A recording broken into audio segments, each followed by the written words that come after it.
Antonella Ottilla, DS del CPIA di Agrigento. Oggi Graduation Day, una festa qui alla scuola, un bilancio anche di un anno intenso di attività che avete svolto. Effettivamente quest'anno abbiamo veramente svolto tantissime attività e quella di oggi vuole essere la conclusione, insieme ai nostri alunni che voi potete vedere qui dietro, o meglio una parte di loro, quelli che si sono diplomati alla scuola media. Sono 370 ragazzi che dopo un anno di percorso intenso e molto faticoso hanno sostenuto gli esami di terza media e quest'anno riceveranno il loro diploma di terza media. Vengono da Montevago, da Licata, da Cammarata.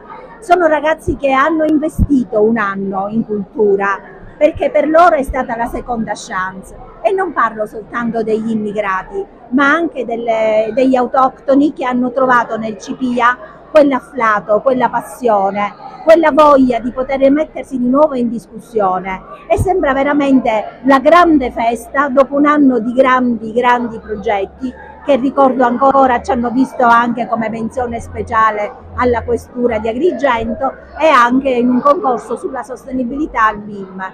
Siamo stati anche alla Strada degli Scrittori, al Dante D. Abbiamo fatto tante iniziative in cui anche le autorità politiche, civili e militari ci hanno dato un contributo. Per esempio il percorso itinerante di legalità fatto insieme alla Questura e all'Arma dei Carabinieri, e che solo per quest'anno nella prima edizione ha toccato 8 punti di erogazione su 16, ma l'anno prossimo sarà fatto in tutte le sedi.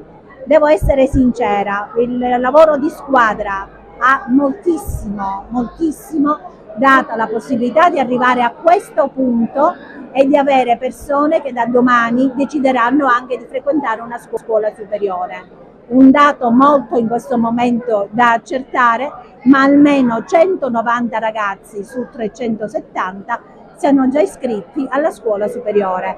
Questo perché la terza media al CPIA non è un punto di arrivo, è un punto di inizio. Buona vita a tutti, soprattutto ai miei ragazzi. Vorrei ricordare che questo è il suo primo anno di insediamento come dirigente scolastico al CPIA, quindi diciamo è stato un anno particolarmente impegnativo perché si è dovuto un po' conoscere meglio, addentrato nella struttura. In verità io 5 anni fa partii come dirigente scolastico da questa struttura, sono diventata dirigente appunto nel 2019, ma per 5 anni sono stata dirigente di istituti comprensivi, quindi mi ero allontanata dalla realtà del CPIA che già conoscevo. Ritornare e riallacciare non soltanto i rapporti umani con i miei ex colleghi, ma con questa struttura in cui il punto di riferimento è la missione che ci unisce per questi ragazzi, è stato sicuramente una scommessa che penso di avere vinto grazie all'aiuto di tutti.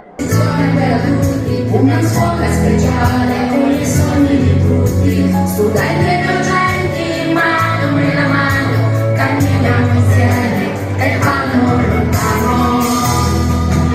Si dice CPIA ed è una garanzia che ciò che vuoi fare si mostra realizzare. Io dico CPIA ed è la scuola mia, mi posso formare e non solo sognare. Ogni persona ha la necessità diversa per imparare la lingua e trovare la strada versa. Per sogni difficili e potersi realizzare, viene il CPIA insieme.